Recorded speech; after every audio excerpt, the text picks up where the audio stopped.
More yelling.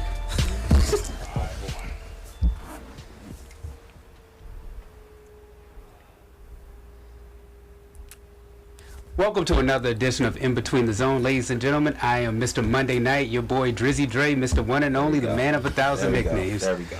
Let me be great, Crevonte. There we go. Our dear brother Byron is on assignment, but of course, you have yours truly filling in as host right now. My brother from another mother.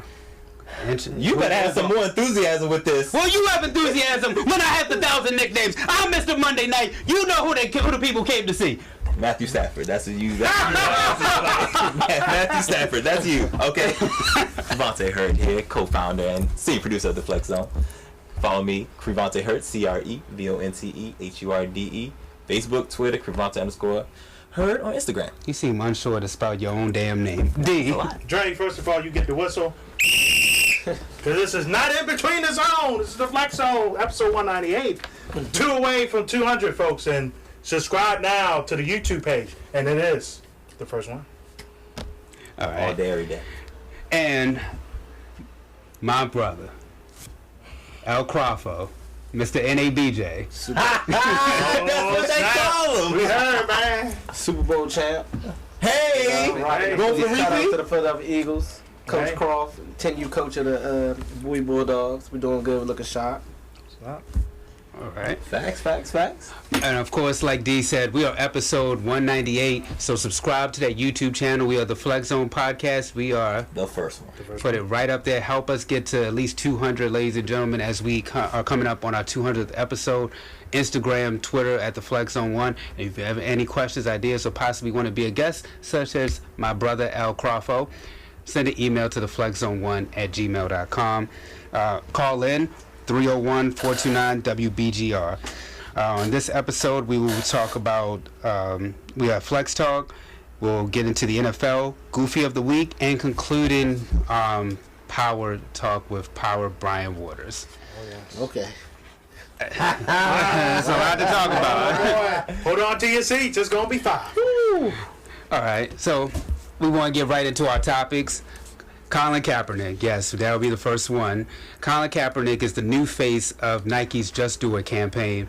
Al Crawford, did you see the new campaign? Yeah, man. I think it's inspirational. You know, it really. I think Nike has something here because he stands for everything what Just Do It means. Like, people don't realize he really did sacrifice his career. Everything. You know, regardless of his reasons or for not doing it, he'll never play again. Period. And like I said from the start, I don't think he wants to play. I think he feels like he has another mission. Has another calling. I believe they did turn down a couple contracts in the NFL. I think the money wasn't right. I think it was stuff they were trying to belittle and whatnot. But Yeah, lowball him and whatnot. But I think I think he gives the youth somebody to stand for something. A lot of people, especially our generation, don't stand for anything. A lot of people, will fall in line and follow what the next man say and be, kind of like a yes sir type of situation. So big ups to Colin. I'm excited for him. I mean, what was the quote? Believe in something, even if it means sacrificing everything. Hello. It's a fact. That's a fact. He's the embodiment of that. I think I want to applaud Nike for a minute because they've stood behind some athletes when they've been going through a lot of goofiness, i.e. Tiger Woods, Kobe Bryant, and they never left. Nike's not afraid to make people uncomfortable. Yeah. And I think they feel they built a large enough legacy that they could stand on anything and be okay. And I think they're being behind 2 other prominent brothers, even though one, don't really claim us, and Tiger Woods and Kobe Bryant. I think they're just doing what they always do. This is nothing new. I think the pushback is a little different because people are burning items like they didn't already pay for it, but whatever. That's not neither here nor there. You talking about those people? They get that. You talking about the right wingers who drink Budweiser Bush?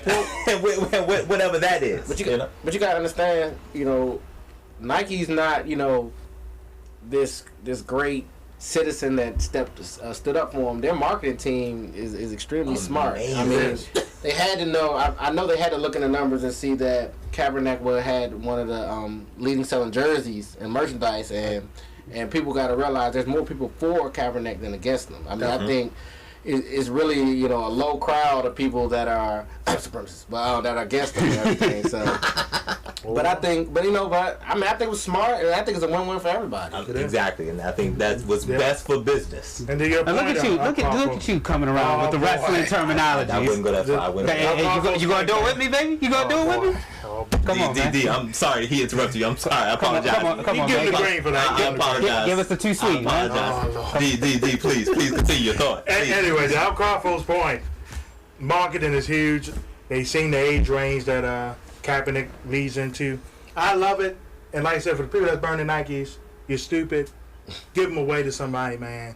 Unless you want to put them on and burn them on your feet. Exactly. I mean, They are so much of this talk about how Kaepernick should have stood for the flag, but yet you're burning Nike products that you could give to homeless people. That you already paid for. They already paid for, by the way, so Nike's straight. Who are veterans out there who have deeper issues, right, than just beyond the flag, but yet. And plus they're like burning shoes that like cut grass in, so I don't think they're not burning nothing of any real value. Any importance. Again, the cheap Nikes ain't getting like no foam pies. You wouldn't dare. No Air Jordans. They cut grass in those. They got grass and walk their dogs in those. Right. I don't understand. Nike doesn't care. Trust me. They don't. They got your money already. Goofies. Another prominent figure in our community is Serena Williams. Did she get robbed? Yes. No. Okay. Okay. Well, let's start with D. It is. No, she didn't get robbed. Her emotions got the best of her. Was the referee a little extreme with his position? Yes, no question about it. But we're forgetting about the person that won, that beat Serena straight up. It's just bad, man, on Serena's part.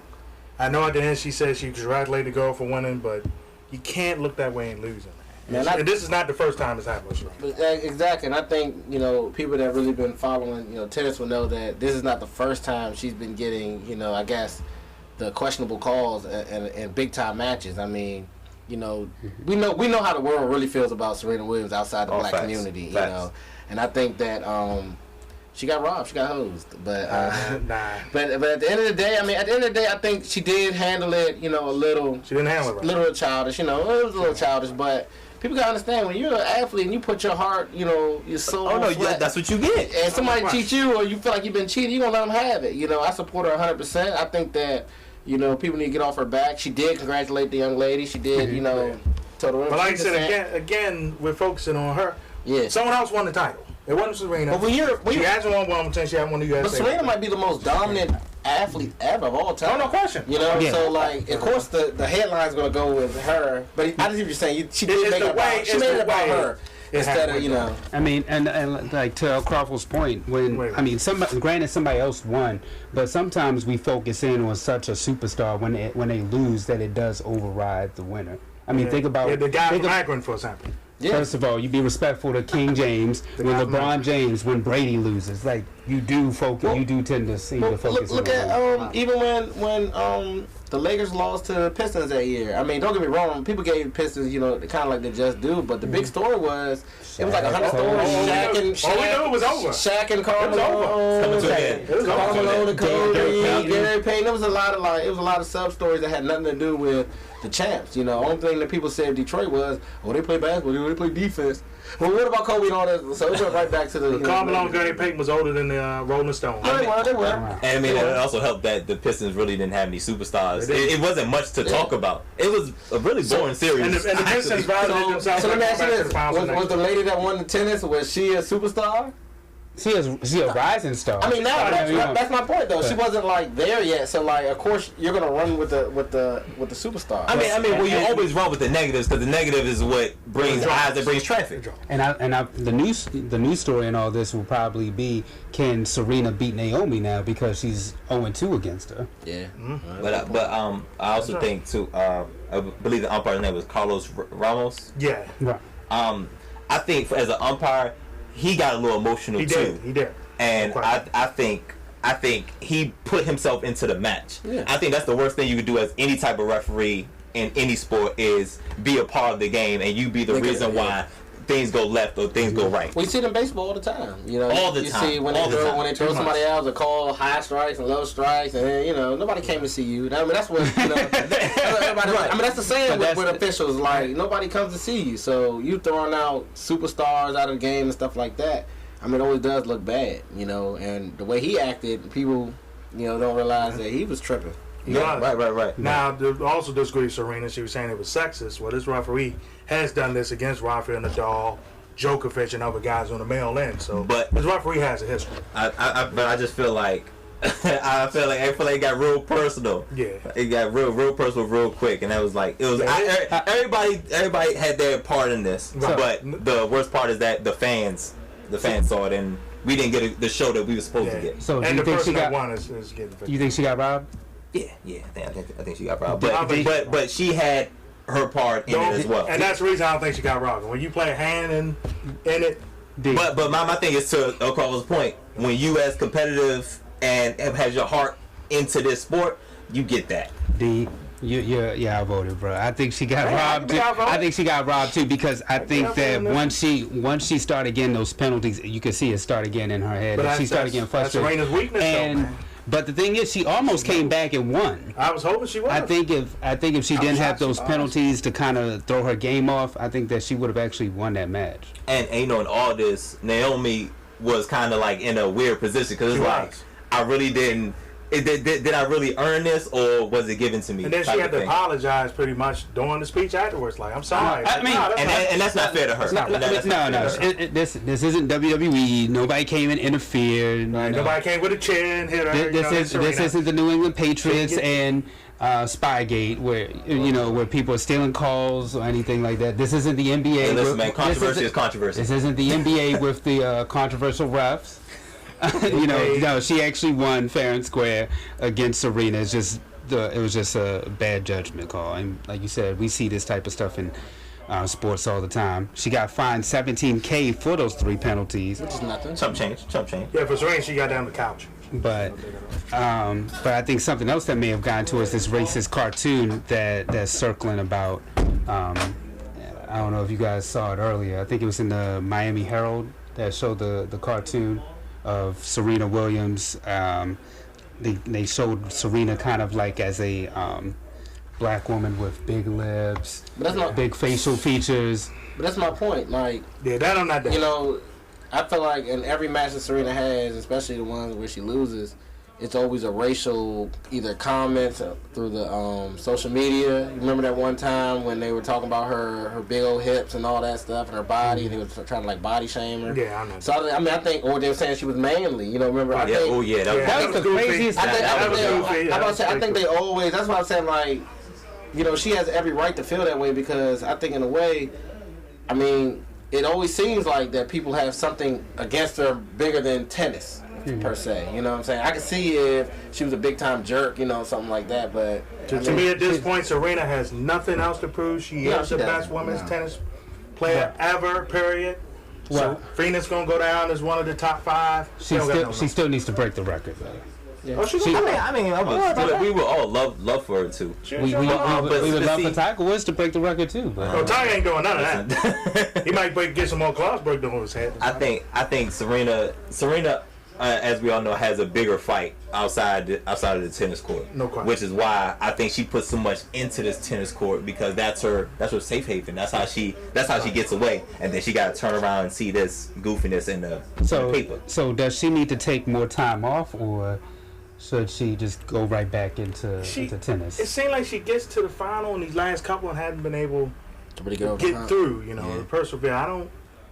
I don't know if she need to take more time off. Maybe just need to take breaks in between tournaments. Remember, if I'm not mistaken, her newborn's not even a year old. Right, that's what I'm saying. Yeah, her being the mom. That's what it's based like the snapback, I guess. Yeah. That's what I'm saying. At this point, if she says she want to retire, I'm cool with it. Because, she don't have nothing else to do. I think she can stand to take some time off. No question. What do you say, Al Crawford? She can do what she wants. She's the queen. All facts. All right. Well, we're going from one dynasty to a dynasty that never was. Sports Illustrated recently just put out an article about the Seattle Seahawks, calling it the dynasty that never was, chronicling the unraveling of the Seattle Seahawks. I tend to agree, man. Malcolm Butler took that interception away in Super Bowl 49. The Seattle Seahawks haven't been the same since. We all know when we talk about dynasties, usually a back-to-back is included in that. And they was primed to get it, but so many controversial things that happened towards the end just snatched it all away, and it all really got taken away in one play. I wouldn't say one play. I mean, it was a very end. So wait a minute, what do you say? Because most people, when you talk about that one play, as Crevonte just alluded to, is when Russell threw the football instead of giving it to beast mode. Most people in America say give it to beast mode. There are those out there, such as AJ, who says that Pete Carroll called the right play. Well, No, he didn't. what I would say is this is what I would say. When you put all the facts up together, it was the wrong play. I mean, it's clearly, when you read this article and you follow the paper trail through the media and everything, you know that the Seahawks were really trying to push Russell Wilson to be the superstar and face. See, like, you can't win a Super Bowl if you're trying to create the narrative while you're winning the Super Bowl.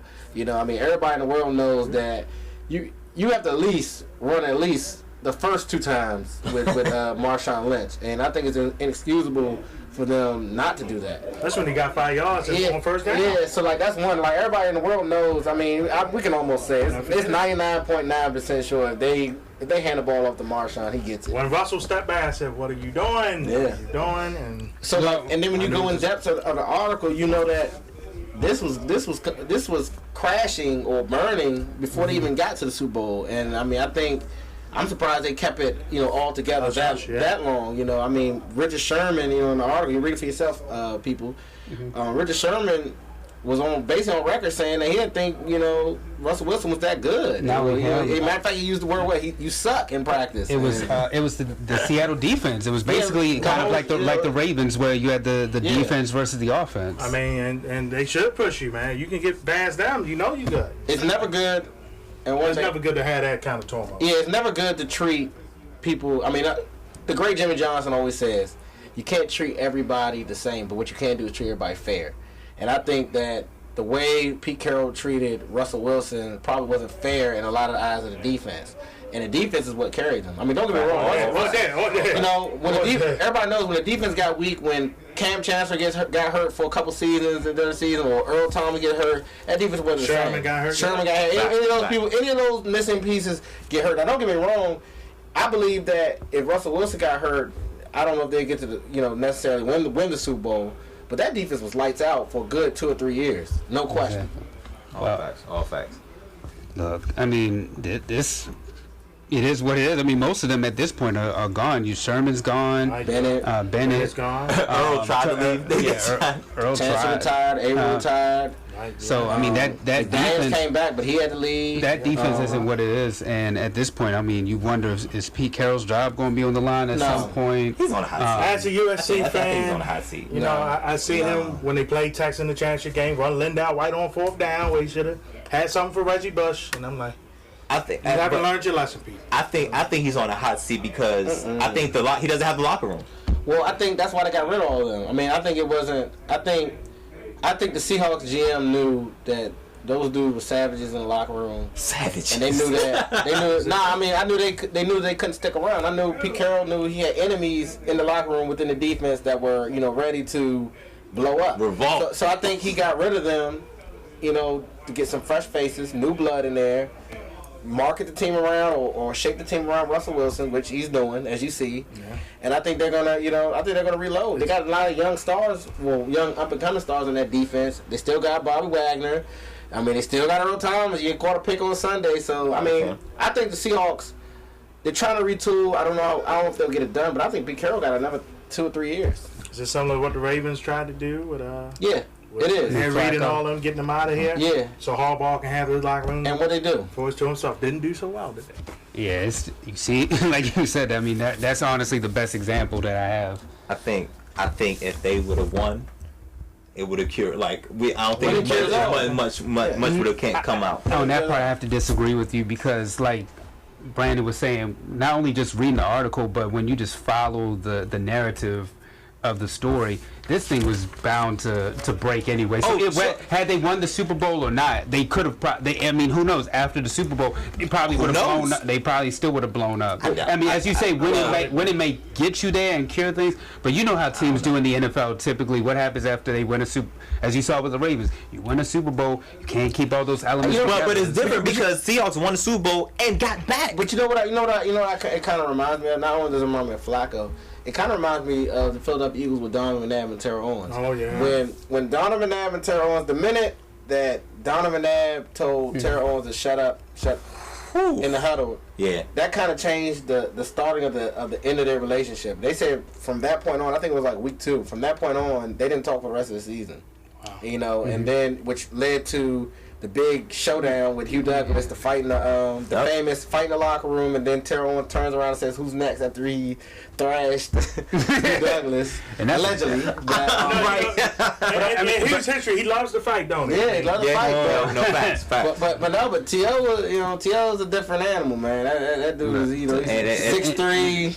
Probably they call him a diva, but like 4'4", still in good shape. But even after T.O. left, Donovan McNabb was never viewed like the same in that locker room. Never viewed the same around the city. Don't get me wrong, from a city that never really embraced him 100%. But I mean, Donovan McNabb was the face of the Eagles until T.O. came. I mean, you can see T.O. If T.O. comes back to Philly just for appearance on the sideline and everything, the city goes crazy. You would think Terrell Owens' career, he played 10 years with the Eagles. He only played 2. 2, I'm about to say. Yeah, he only played 2, and he celebrated But I mean, and it goes back to what you were saying though, and like Andy Reid loves Terrell Owens. Yeah, it's not like, and Terrell Owens actually, and vice versa, loves Andy Reid.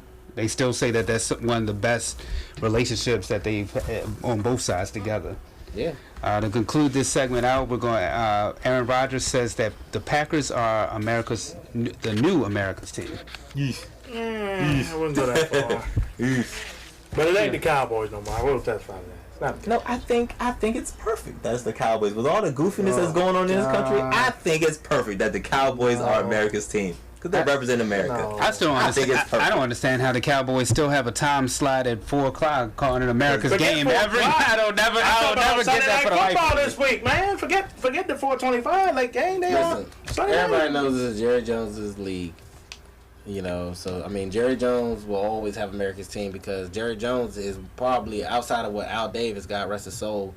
He's really the owner that's on the forefront. Bob Kraft tries to be on the forefront, but he doesn't have the whole moxie that Jerry Jones has. Jerry Jones, he is as a heck of a businessman. I think you can see it in the way he engineers a lot of these narratives. He don't care about winning. I don't know why Cowboy fans even think he even cares about winning. He doesn't care. I mean, he knows he's not George Steinbrenner. He knew he could get rid of Dez because he knew Zeke is the bigger star. So now all the Dallas fans are going to rally behind Dak and Zeke. And as you can see, fans are a little uneasy, but they'll still be diehard. I don't know how much longer Dak got there. Zeke may be there for a minute, but I don't know about Dak. Man, Dak will be fine. Dak will be fine. I agree. I bet you Jerry Jones will strike a deal for another big time receiver. Pretty soon, and he better all be well. He better.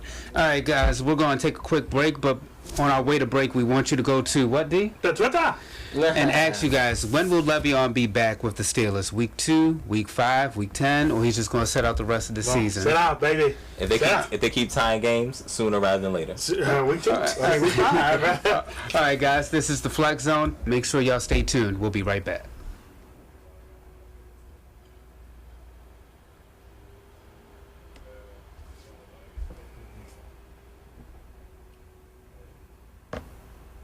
Hey, what's good, people? This is Crevonte. Heard at Crevonte.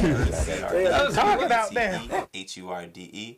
Facebook, Twitter, Crevonte_Heard on Instagram, and I'm with your friendly neighborhood cousin D. And of course, you can check me out on the Twitter at DieSportingNet. And of course, Instagram, undercase DMARUSD. And of course, check out WBGR Sports Network and check us out, The Flex Zone, from 10 p.m. to 11 p.m. on Facebook Live. Every Monday, so if it's the NBA playoffs, MLB playoffs, Monday Night Football, or... Did you just say Monday nights? Sweet! What is this? What is this? Get off me. This is your boy Drizzy Dre, Mr. One and Only, the man of 1,000 nicknames. Goofy nicknames. Hey, look. What? What do you want? Look, I want them to tune in every Monday at 10 p.m. to see us live for all the debates that we have. And goofiness. And all the goofiness, too. Because we are the only place that can do what, Crevonte? Give you sports how you want it. When you need it. Hey, this is Crevonte Hurd, the co-founder of the Flex Zone. Follow me on Instagram at Crevonte_Hurd. Follow the Flex Zone at the Flex Zone 1. Also, like our content, please leave a comment. Trust me, we like each other. And we're back, y'all. No, Crevonte, I won't give him a new nickname. Good. Stop being goofy. Make sure y'all go to the Twitter, like we said, and answer our poll. When will Le'Veon be back with the Steelers? Week 2, Week 5, Week 10, or he's just going to sit out this season? And of course, ladies and gentlemen, go to YouTube, subscribe to the Flex Zone podcast. We are the first one. Help us get to that 200 level before our 200th episode, ladies and gentlemen. All right, this is our Sport of the Week segment, which will be the NFL, of course, the bread and butter of this show. Absolutely. Week 1, let's go down some of these scores. Oh boy. Eagles win over the Falcons. The Ravens beat 18-12. The Ravens beat the Bills 47-3. The Jaguars beat the Giants 20-15. The Bucks over the Saints 48-40. The Patriots 27-20 over the Texans. The Vikings 24-16 over the 49ers. The Dolphins, surprisingly, 27 over 27. In a game delay. No, not one, but two. 27-20 over the Titans. Bengals 34-23 over the Colts. A tie with the Browns and the Steelers. Chiefs 38-28 over the Chargers. Broncos 27-24 over the Seahawks. Panthers 16-8 over the Cowboys. Washington 24-6 over the Cardinals. Redskins. Whatever. And the Packers 24-23 over the Bears. And right now the Jets are thrashing the Lions. Who called it? Huh? Who called it? You called it? Ha! El Crawford. That's why he said. Oh, I didn't know you called it. Yeah. I feel like I was the only one that did. He was. Maybe you did. All right, so let's go by these scores. This is minus the Monday Night Football games, ladies and gentlemen. Because I will. So Roger is 7 and. Yep. Who's next? Roger is 7 and 6, 6 and 1. Crevonte. Because we did. 7, 6 and 1. Byron. 6, 7 and 1. D. 6, 7 and 1. And of course, yours truly, 6, 7. I told you it was a bad week. Wasn't a good week. Week 1. There's no huge gap. It's week 1. Thank God. Everybody pretty much had a bad week. I'm about to break even. I don't know about y'all. I did all right.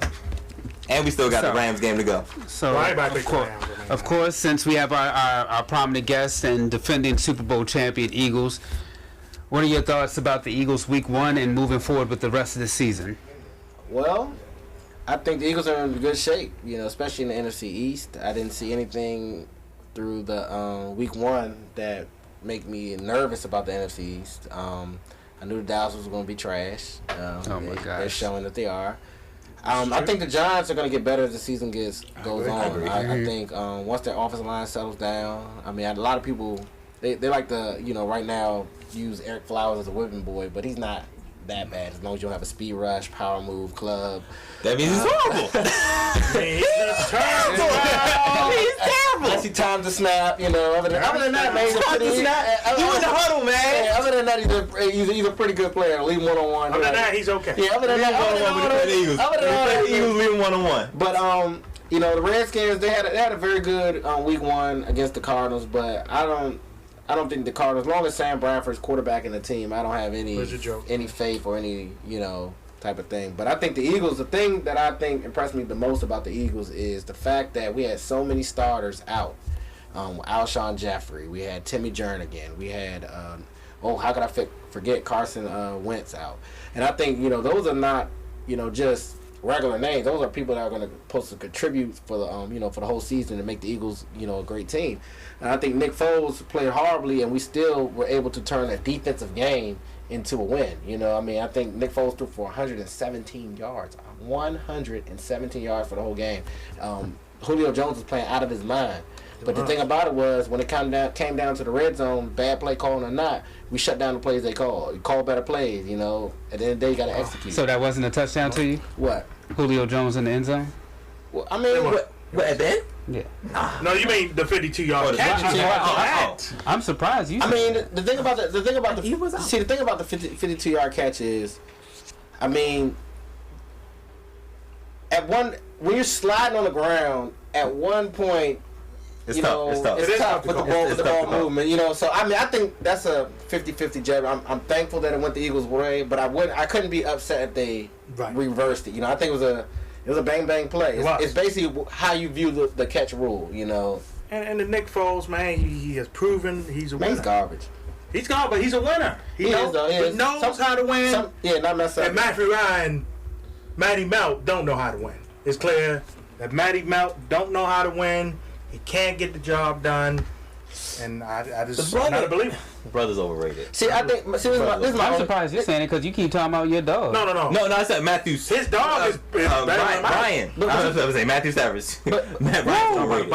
I'm sorry. But see, the thing about Matt Ryan is this. This is the thing that I kind of have to pause the brakes, because at the same time, I still think people are not giving the Philadelphia Eagles defense the credit that it deserves. I mean, people got to understand, it's not like Matt Ryan choked it away against, let's say, the Arizona Cardinals or somebody. Because he gets thrown out of time. The Eagles defense, I mean, it's been battle tested, and the proof is in the pudding from last year. I mean, I don't know how they do it. This defense, it can look like you watching the game like they're getting carved up. I mean, it looked like Julio Jones was doing whatever he wanted. But if you look at the whole total yards, they only had 285 yards total offense. And more than half of it was the Julio Jones. You're not wrong, but we've seen this too much from Matt Ryan now. I don't know. And that's the problem. The year before last, where was he? He was in the Super Bowl. And choked it away. He didn't choke it away. No. It was the Kyle Shanahan, not this passing. And it goes back to what I was saying in the first segment. When you try to create a narrative, instead of giving Devontae Freeman the ball, who was averaging 8 yards, a whopping 8 yards to carry. I know Freeman got hurt in the game, but Coleman, you still got the rookie Ridley. Didn't see none of Gabriel. You didn't see none of Sanu much. My issue is, y'all know who my favorite play is. There's no reason you should have that bad of a percentage of a completion percentage in the red zone with Julio Jones. That's a terrible. It was 1 of 20. This is terrible. Eagles might be the number 1 red zone defense. But I'm saying 1 of 20. They didn't play the Eagles every single time. No, but I think that his biggest blunders in the red zone was probably against the Eagles. Other teams, he was shooting. They was like shootouts. I mean, with the Eagles and the car, it seems like when the Eagles and the Falcons get together, it's a low-scoring game. Yeah, it goes down to a field goal battle, and it's ended at the same point for 2 games straight. I mean, but a lot of people are saying that the Falcons right now, their issue is in the red zone. And until they can fix that issue, they're not beating a team like the Saints, or the Panthers, and who knows, maybe not even the Buccaneers. But I think it's bigger than that. I think it's more so Julio Jones not getting in the end zone. I mean, for as great a season he had last year, he only got in the end zone. He only had 4 touchdowns.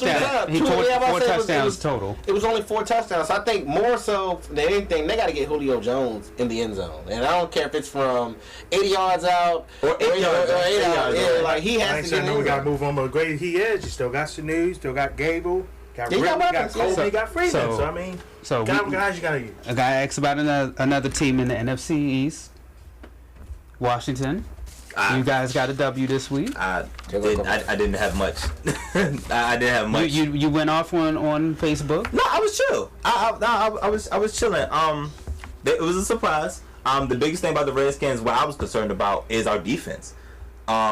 We have a DJ Swearinger and Josh Norman as the big names, but then we got a young guy, Quentin Dunbar, who actually got an interception against Sam Bradford. Not saying much, but he made some plays, but he's been battle tested. He's been on the team for a minute, and he just now getting a starting role thanks to Orlando Scandrick being cut, last month. Adios. And Breland not being re-signed and let go in free agency. And because he failed his physical with the Panthers, and they didn't ask for him back. Right. I do like our defensive line. I like Jonathan Allen, and I like Deron Payne. Ryan Anderson did good too. Isn't that his name? Anderson from linebacker, Alabama. He did pretty good. Yeah. I love our linebacker core. The secondary is what's going to kill me. I think when we really get tested, when we come up against an elite offense, I think that's gonna be our downfall. Alex Smith, I love that he doesn't make mistakes. That's been his biggest. That's what he holds on to throughout his career, and that's always been my strife against Kirk Cousins. When it comes down to it, Kirk Cousins will make that crucial interception or that crucial turnover. I think Jordan Reed healthy, Chris Thompson healthy is huge for the Redskins. Huge. Chris Thompson led the league in receiving yards for running backs before he got injured. I think him as a 1-2 punch with AP. So AP can hopefully last the whole season. Chris Thompson can help with that. Alex Smith, Josh Doxson's coming into his own. Paul Richardson is coming to his own. I like the offense, and and most importantly, I like our offensive line. Huge. Indeed. You know we gotta talk about our hometown Ravens, baby. Oh, they put the hammer on them. Go ahead, dance with the people. Go ahead, dance. No, I don't feel like dancing right now. Come on, man. It's showtime, baby. Go ahead, dance. I blow the whistle. The Ravens looked good, baby, yesterday. But again, it was a JV team they played.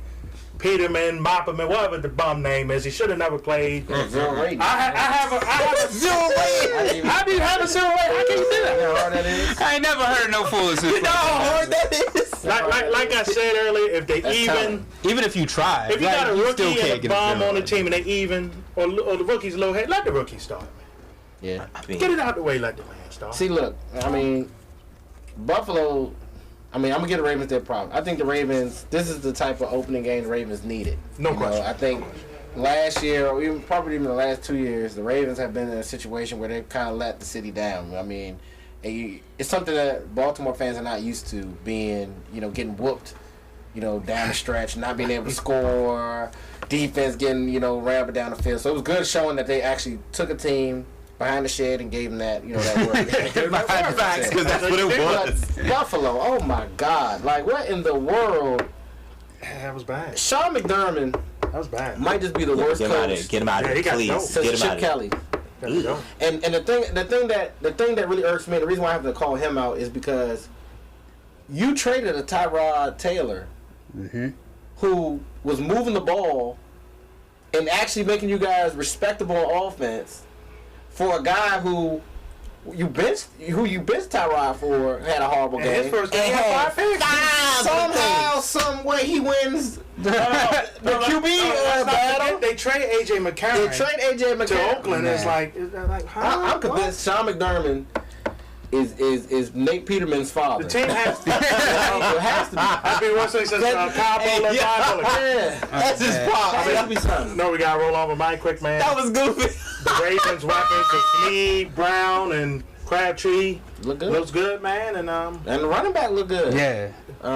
Till my man Collins fumble, he gonna be all right. Yeah. Be all right. Who is the GM for the Buffalo Bills? They all need to go, man. Nobody knows. I feel like everybody. Sean McDermott. He's I think he's the GM too. Like everybody up top in that front office gotta go, man. This is terrible. And Tyrod Taylor just sitting back like, yes, I'm happy to be out of this situation. And he's in Cleveland.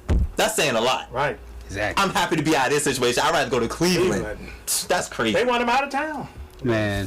All right. So normally, ladies and gentlemen, we do game ball, not so game ball. I'm gonna start with El Crawfo. Who would you give your game ball to and your not so game ball to this week? I would give the game ball to Ryan Fitzpatrick. I think he lit it up. Fitzmagic. and really, took it to the Saints. The Saints was talking a lot of trash coming into the season, talking about how they would have beat the Philadelphia Eagles, how they should have won, how it was a fluke play. Yep. And then, they're saying this year is going to be different. You go lay basically an egg because this Tampa Bay team, everybody picked, a blowout for this. Everybody thought the Saints were going to, just run over. Yeah, so, I did. It was a career high, 417 yards. Might even be a team record. So he did well. Now my Goofy Award, that's what it's called, not so game ball. Oh, it has to be John Gruden. and he didn't even play yet. How do you trade? That Khalil Mack trade will go down as probably one of the worst and dumbest trades since Chip Kelly waking up one morning and just saying, I don't want Deshaun Jackson on the team, or I'm going to trade LaShawn McCoy for my college sweetheart. Kiko Alonso and that was in preseason. That was on the wrong sideline. And then he turns around and says, my favorite Chip Kelly line is, I can win offense with anybody, and he really believed that, and that kind of bit him. And I don't know what John Gruden was thinking. I would have just waited. I would have done exactly what the Steelers are doing now. I'll just wait for you to come back. Right. Point blank. Period. Ain't no way you throwing a bag at him like that. That's crazy. That's crazy. Game ball. We just mentioned the Ravens' offense. Look magnificent. 41 points. 40 some points. Throwing it down. Not so game ball. Much I want to say the Saints defense that got left in Minnesota. I'm not going to go there because you went with the Bucs. It's LA Chargers, man. You want to be the best team in the AFC West? Beat Kansas City, man. Don't give rolled like that. Home for opening day. Mahomes and Terry Hill. That's looking like a nice little connection going on. Different. He talking about you want to beat the Patriots? You can't beat the Chiefs. Come on. And Chiefs defense is supposed to stink this year. Right. Supposed to. Allegedly. I mean, y'all talking about y'all better beat the Bills on Sunday. You don't beat the Bills Sunday, heads need to roll. And on that, Early, okay. 0-2 early. Get them out of here. Get flipped. I be first one flip. You got to go. Dang, man. If you can't beat the Bills, man. Listen, that's okay. Go ahead, bro. Well, I like to start with the bad so I can end on a good note. Ezekiel Elliott and the Dallas Cowboys offense. Yeah, that was really atrocious. Really coordinator's terrible. I thought Sarkis was bad. But sad is terrible. Zeke looked the best out of everybody. That's crazy because he only had 69 yards. in the fourth quarter. One touchdown. I think that's the goofiest thing only ever. touchdown. I think for that to be your best offensive weapon, that's mind blowing. That's completely mind blowing. And that coaching staff, yeah, your boy. I think Jason Garrett had some family members up top. He got some family members up top. Oh, he's been had Jason Garrett is clapping. They just keep all he does is just clap on the sideline every chance he gets. Whatever. I'm glad the Ravens didn't hire him. It was Oh my gosh! Yes, I'm glad we didn't hire him. And I think the obvious choice here is Aaron Rodgers. Legendary game. He's legendary a bad Murray Franklin man. But I do have something to say in my goofy section about that. Okay. But legendary performance, beautiful comeback at Lambeau Field. It was a story. It was a movie. Well, my game ball has to go to the Jets because I am thoroughly surprised at that butt whooping that they getting right now. Good gosh almighty! Did they put a 50 burger up? I think it is a 50 burger. I mean, that's crazy. How that thing's going? What's the score? 48-17. Damn near a 50 burger. That's sick. And then my not so game ball has to still goes to the Cleveland Browns. So close, but yet so far away. At least they ain't lose this week. I was about to say that's a win. Oh come on, no. It's not a you win. tied, bro. You had the opportunity to win the game, put it away several times. The fact that Cleveland's able to hang with Pittsburgh is a game ball in itself. Like you got to understand. Without Le'Veon Bell, you got to understand. Cleveland is really a laughing stock. Like I'm talking about a 30-point, 20-point failure, like getting blown out. Cleveland's gonna surprise some people this year because that's not gonna be no easy. That's not. Regardless of their record, you're not gonna be going in there and thinking how you normally think. And the Steelers thought that they were. It's not happening. Well, I mean, look, I already said the Browns. Once Baker Mayfield gets in there, that's gonna be a whole different thing. You know what? And that's Josh Landry's gonna bless him. And I think one time the Ravens actually do lose to the Browns. I think week 5 when they play the Ravens, that'll be Mr. Mayfield's first game. I told you Baker Mayfield will beat the Baltimore Ravens sometime this season. But let's jump right into the picks, ladies and gentlemen. Week 1. Speaking of the Baltimore Ravens in that division, they play the Bengals. Who do you guys have winning this game? The Ravens beat Cincinnati finally last year in Cincinnati, but short turnaround. They did get a little rest. Bengals will win a close game, I'm afraid. Ooh, Ravens gonna win this one. It's gonna be easy. Thank you. I got the Ravens. I hope you're right. Hope you're all right. I'll take the Ravens. All right, we've got Falcons Panthers. Falcons. I think Matty Ice and them bounce back. Oh, yeah, This is a must-win It's in Atlanta. for Atlanta. Yeah, This it's is in a Atlanta. must-win for Atlanta. Atlanta win. Can't drop 0-2. Can't drop 0-2. Washington versus the Colts. I'm gonna take my team one more time. You know, It's One more Washington. time. Washington at home. I got like Washington. Washington at home. Colts again, still trying to get through the kinks with Andrew Luck returning. I Still don't got much think the Colts win this game, and I think they're gonna win this game because I think Andrew Luck just went through a preseason game. You know, he finally got Right. himself, you know, the kinks and stuff back. I think he'll get more into a rhythm next week, and I think Mark Ripp, I think his name is Mark Ripp, the offensive coordinator. I think came from Philadelphia Eagles. I mean, he's the head coach now of the Colts. I think he's familiar with the Redskins. I think he'll know exactly how to attack them, and I think he'll get. Because it ain't much to attack on the defense. I know the weather's supposed to be yucky this weekend. That really don't favor the Colts. All right. Texans and Titans. I got the Texans. Well, What's up with Mariota? Tanker got messed I got up. the Texans. I think I got Houston. Deshaun Watson once again another preseason game. I think he got himself, Shit. I got Houston. You feel the hammer coming. Yeah, I think I am. All right. Houston. Bucks and the Eagles. Going with your team, the Eagles. I like your Eagles, man. I'm going with the Eagles. I think This is, I think there's nowhere in the world that Tampa Bay is going to score 40 points on the Philadelphia Eagles. I think Mike Evans will have another big game, but I think that Jameis Winston is still the man that makes that ship go. I don't care what Fitzpatrick does last week or what he did last week. It's not happening. I mean, we're not about to catch lightning in the bottle twice. That's just not going to happen. This I think he'll play good. I mean, Fitzpatrick was He's not a starter quarter. He's not. Yeah, He's just not elite. What's crazy in this whole thing is Jameis Winston's job isn't even guaranteed when he comes back. Yeah, how stupid. I'm down with that. But it might be exactly what the Giants need. Oh, the Buccaneers need? No, the Giants, because at the end of the day, if James Winston does I get see jumped what out of you're there, they're going to need a replacement for Eli. James Winston with Odell Beckham, it all works out, man. Oh, boy. You know? Wow. boy. Look at El Crawford breaking news. Didn't even think about that. This is my upset of the week. I got the Chiefs over the Steelers. It's mine too, Dre. I don't like what I've seen out of Pittsburgh. I told y'all we did our picks. Pittsburgh had a lot going on. I think it's showing mentally right now. Got a lot going I on. had the Chiefs. I like the way, I think Andy Reid, the thing about Andy Reid, not only is Andy Reid good in week one, he's actually great and better in week two. I think Andy Reid does a very good job of having his team in the beginning of the season prepared to play. So I think Pittsburgh's in turmoil. I think Le'Veon Bell is the guy that makes this thing go. He's not there. They're gonna lose. Do Mike Tomlin sound like a fired coach? He's making excuses in the press conference. Let's say talking about weather and all this other And Mike stuff. Tomlin usually not for excuses, so I'm Well, I mean, surprised. you got any excuse when you get shot by the Browns? I keep trying to tell y'all that hurt the Steelers more than it hurt the Browns. Well, absolutely. Oh, yeah. And I think Mike Tomlin's. I think he's still lucky to come out with a tie yesterday. Yeah. You got the Chiefs. Chiefs, All man. right, Jets, Dolphins. I got the Jets.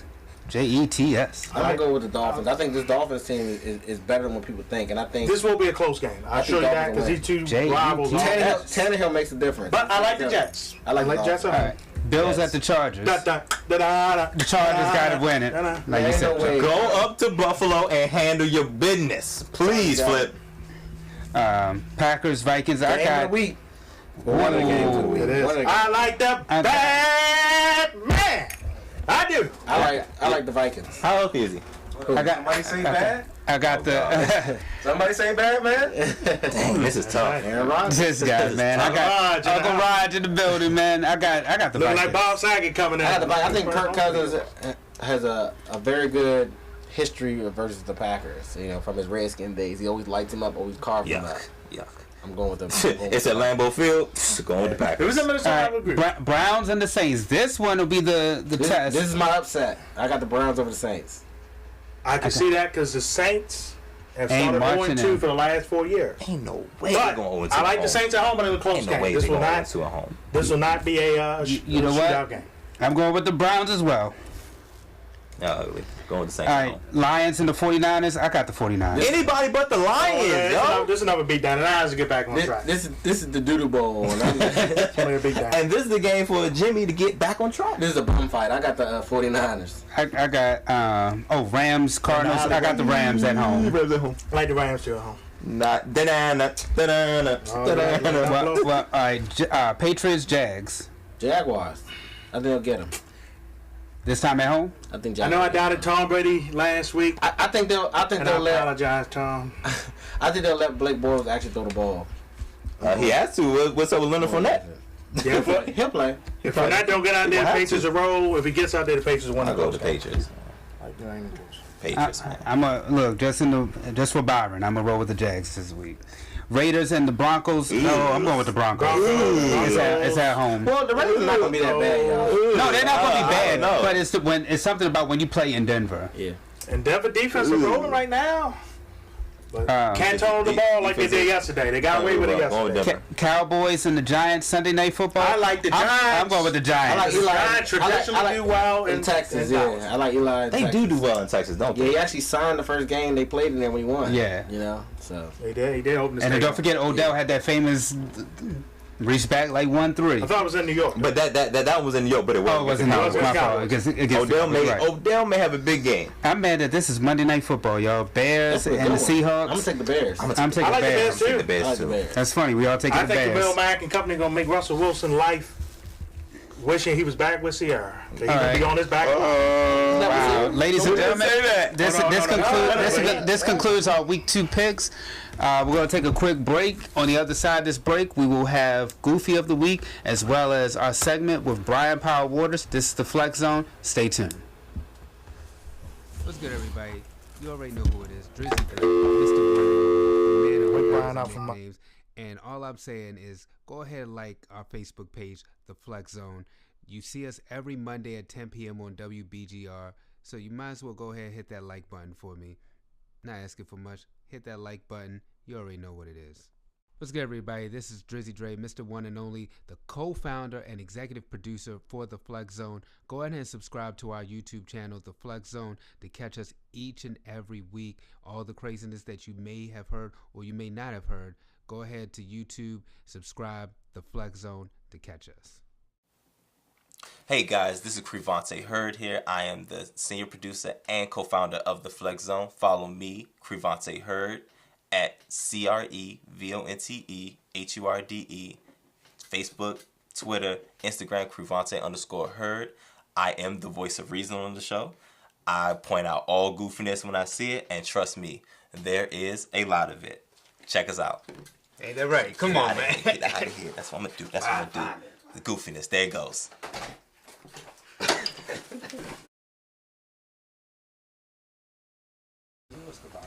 Oh man, you guys, these are the Goofies of the Week, sponsored by the Flex Zone. Appreciate you guys for giving me a little time to let y'all know what I think. What's goofy going on this week?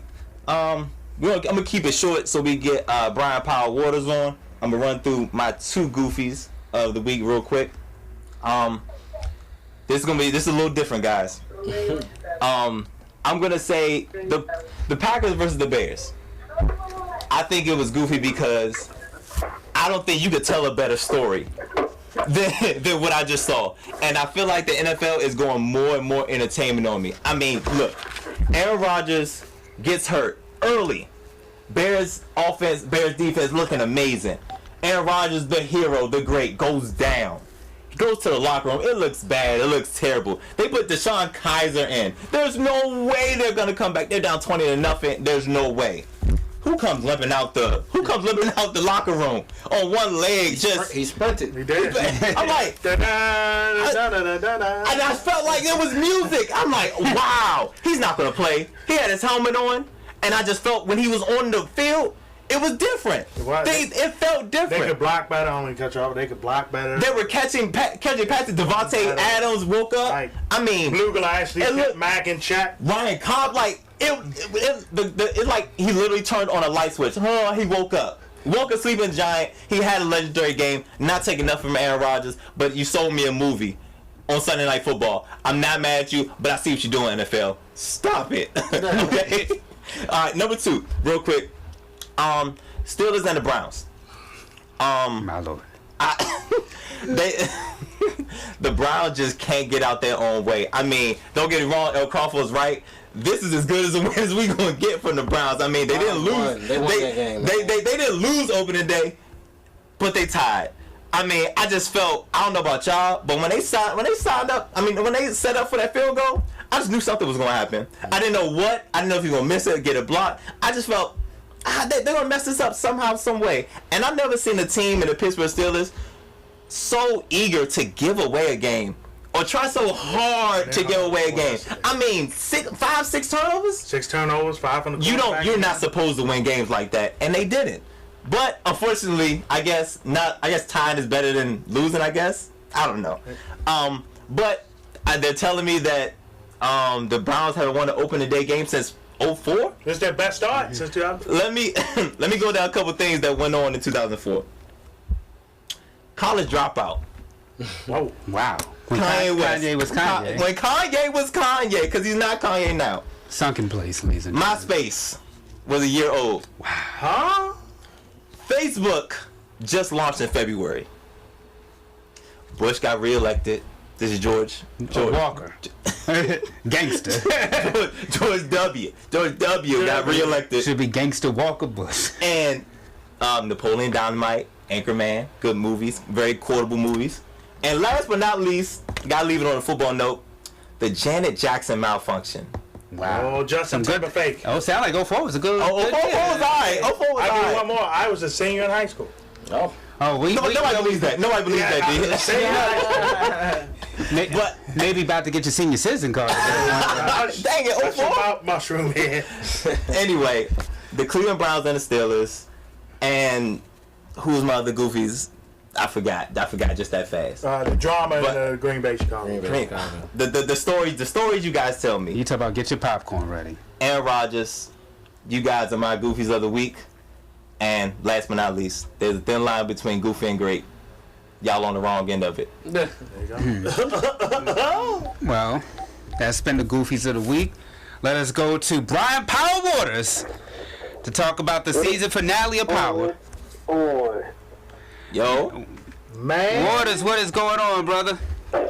Oh man, well, just to add to 2004, it was a great year because that was the year I walked the stage of the illustrious Baltimore City College High School. You better rep Look at City. that. Look at that. City 04. College High. 04. They graduating 04. Yeah, but man, oh man, power, man. Can I just say, my brothers, that when I was sitting there watching it next to my wife, I watched the entire credits with my mouth open. And to the point, my wife was like, "Are you okay?" And I was like, No. He was like, no. And they got me. They struck an emotion. Y'all know how I feel about Angela. We always talked about that. I love me some Angela. I wish I got stay a little bit low. Wife come up, she would start fighting me. Because she Team Tasha. No, like, she ain't dead, dog. thank you. Oh, nah. Thank you. Not dead. I don't know. Crawfo says he don't know. I don't know. Come on, Waters. Tell him why you don't think she's She ain't dead. dead, man. All right. She coughing that blood. Right. I pay attention, so we all, at this point, I think we all watch Courtney Kemp after the show goes off, right? Mm-hmm. And like I said, I stayed there, mouth wide open, until she would start talking. Then I listened to her, and then she said they were going to have Ghost shoot Angela. Instead, they had Tommy shoot Angela. She ain't say kill. You know, when she said about Kanan, I was like, oh, he's dead. Remember when the fire thing happened? Mm-hmm. And they said have like Ghost take out Kanan and Ghost escape, but she never said kill. And I'm just playing on words here because I started thinking about Silver.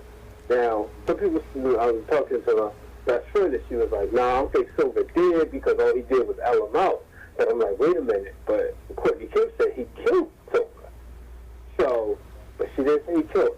Second of all, you can survive, quote unquote, you can survive a gunshot. I was explaining this to one of your favorite interns right earlier today, that it was a kill shot. It was an attempted kill shot. But it wasn't a special gun. It just had a silence on it. So she could survive that. Now the issue is, how do we get, I know if you've seen the preview Instagram, Facebook trailer, there was something that said, something along the lines of critical moment, wait till season 6. So that automatically lets you know she's not dead. But it's going to be crucial because now I'm looking at, there's no way she's not going to snitch on Tommy, right? Now, Gold, especially now, obviously, him and Tommy are beefing, but he didn't snitch on Tommy. He'll just take him out himself. there's no way Angela's not going to switch on Tommy. So Tommy had to get out of Dodge. So that's where I'm at with that. But I just don't think she's dead. You can't have a story. You got to have all those are the main players. Let's be real. You could have, the show is easy. You can continue the show without Kanan, without Proctor, without Keisha. You got to have Ghost, Angela, Tasha, and Tommy. Y'all thoughts? I'm glad of that breakdown. So what do you expect for next season then? Man, next season gonna be crazy because here we go again, Ghost versus Tommy, which I'm not the biggest fan of. Thank you. I'm not either. This is some WWE stuff at this point. Yeah, I just don't like those two going against each other. I mean, they're brothers, you know. Tommy's so emotional. He never even asked Ghost for an explanation. He she doesn't do stuff like that. You know, I mean, the dude had the gun ready, locked, cocked, and ready. He was about to kill Keisha. And she was like, she down. I'm like, dude, like, what's wrong with you? You know, and Keisha, this was one of the things that I expect. I think, honestly, I've been always saying that I think Keisha's throwing the show as a favor as 50 Cent kind of want to help Lala parade Carmelo, let Carmelo Anthony know the pettiness. I love it because I'm more power. You know what I mean? Yeah. So I think that's part of the reason why Keisha's still with the show. But I wouldn't be surprised if they took her out next season. If it was Ghost that took her out in Payback. If Angela does not make it, but we also see, or not even so much of that, but her trying to be so much like Tasha. Tasha's smart, so she's not going to get caught up in this street stuff. Like, she can do her dirt, but she knows how to get in and get out. Mm-hmm. You know, so I think we see that. I do think next season we see, I think we might see Tariq turn on and side with his Uncle Tommy to go against his father. I would not be surprised with that. Boy, I didn't think of that. Yikes. No, you gotta think about that angle. Because remember the whole Kanan situation. Yeah. All right. And Uncle Tommy keeps it real with him. Yeah. I mean, look, man. Power, ladies and gentlemen. I mean, look. I want to go back and watch it from season 1 through season 5. Like, I don't know what I don't know. This gets me through my summer. Quick, the fate of Andre. What you think of him? Who? Andre. I mean, man, like Courtney Kemp said, like, we all want him dead. They know we want him dead. But what's a good show without a great villain? I agree. Yeah. And he's been, as we see in the wrestling business, he's the #1 heel. No matter how much people hate Tariq, no matter Tommy, and to me, Tommy's a heel now. I don't care what anybody says. I don't like Tommy. But, you know, he's that Stone Cold babyface right now, Stone Cold crossover. But Dre is the ultimate heel. Dre is on Triple H of 2003 status right now. Yes. And for, you know, those who don't know wrestling as much, that's when Triple H was hated the most that he's ever been in his career, especially after his comments when he made about Booker T, which I'm pretty sure the Flex Zone has touched on that on previous episodes, which you should be subscribed to their YouTube channel at the Flex Zone Podcast. Thank you. Back in the archives. Thank you, Waters. Man, before we get you out of here, man, I got to ask you, when can we expect you in studio, man? I mean, we got the all-women's pay-per-view coming up. We got Survivor Series coming up. Ravens looking good this season. I know, man. How about that? I hear, you know, I've been out and about, so this tonight I'm not recording the episode after Raw. So I was like, you know, I'm going to get a Flex Zone. I usually record it, but I was like, you know what, one episode to break it down with Brian H. on the Wrestling Realm this week, but there is Wrestling for the Culture. But I got to get down there, man, especially, you know, because like I said, I can't wait to hear what you guys have to say about that game yesterday. But I definitely, we definitely have to plan something, like you said, with the Women's Evolution coming up. So to go, you know, be in the presence of the greatness known as the Flex Zone. Man, we appreciate you every week, Waters, man. Our brother here, man, our other brother, El Crawfo, right here in the building. El Crawford! What's good, Brian? What's good? What's good? Man, hopefully we'll all be in. Hopefully we'll all take our talents down to South Beach next year. I'm there. Oh boy. Already ready. Let's make sure we don't be like Tennessee and Miami yesterday and be there. No. No, I ain't gonna be like that, man. All right, Waters, take it easy, man. Thanks, man. It's been a great season, man. Can't wait to do it again. Thank you, brother. Yes, sir. All right, y'all. We're about to conclude the show, but we'll try to wrap this up real quick with rapid fire. We'll quickly go through these topics.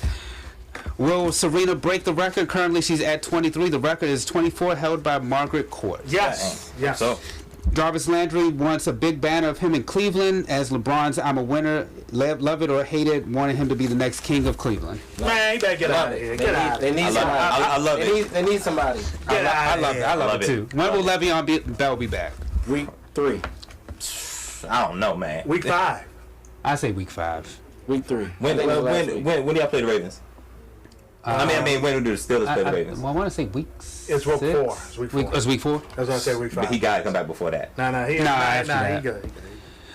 When Carson Wentz is clear, should he be the starting quarterback? Yes, without a doubt. Absolutely. Is Kirk Cousins the missing piece the Vikings were missing to get them to the Super Bowl? Time will tell. No. He's a better quarterback, but I don't know about Super Bowl. What games are you most excited for? This week? Yes. Jaguars, Patriots. Oh, Packers and Vikings. Can I go college? LSU, Auburn, and Ohio State, TCU. I say Giants, Cowboys. I'm curious about that one. Was the call to not give Beast Mode the breaking point of the Seahawks? Breaking point? Yes. Yes. Absolutely. Yes. All right. Will the Hawks make the playoffs? Yes. No. I think so. No. Will the Cowboys make the playoffs? No. Yes. Seattle has a better chance than Dallas. Will the Browns be the surprise team this season? No. I think they'll surprise a lot of people, but I don't know about the surprise team. I don't know about the surprise team. What players are you most excited to see return? I say for me it's Carson Wentz. I know it's Sean Watson. Let's go. Odell Beckham too. I missed him. You know, it's been a long. Or your boy, famous Jameis. I am not. You mean Seamus Jameis? Nobody? Do you got nobody? The guys you mentioned, man, is all the guy, and of course the bad man, Aaron Rodgers. He's not even hurt, man. Is Kirk Cousins the missing piece that the Vikings were missing to get them to the Super Bowl? You already said that. I already said that. Well, my bad. Will Matt Ryan ever be on Aaron Rodgers' list? Oh no, brother. Heavens no. Who deserved their money the most? Aaron Donald, Aaron Rodgers, or OBJ? Can you go Khalil Mack down here? OBJ. Khalil Mack should be on here. Aaron Rodgers. Aaron Rodgers, Khalil Mack. Top selling jerseys are Saquon, Jimmy G, Carson Wentz, and Brady. Jimmy G. Yeah, Jimmy G. People's on the Kool-Aid. Jimmy G. They I sipping. Anybody surprised by this? Jimmy G. Yes. No. I'm not surprised. About Jimmy G. All right, y'all. Make sure that you go to see In Between the Zone Friday at 7. Like our Facebook page, Twitter, Instagram at the Flex Zone 1.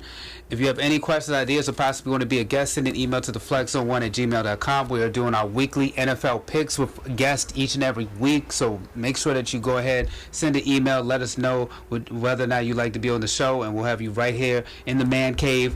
And of course, most importantly, subscribe to that YouTube channel. Put in the Flex Zone podcast. We are the first one. Help us get to 200 subscribers before our 200th episode. Episode 199 is coming right up. And as always, y'all, Byron would say, we gone. Thanks to Angela for watching. Everybody else on the. Angela, we'll see you soon. Peace. Peace.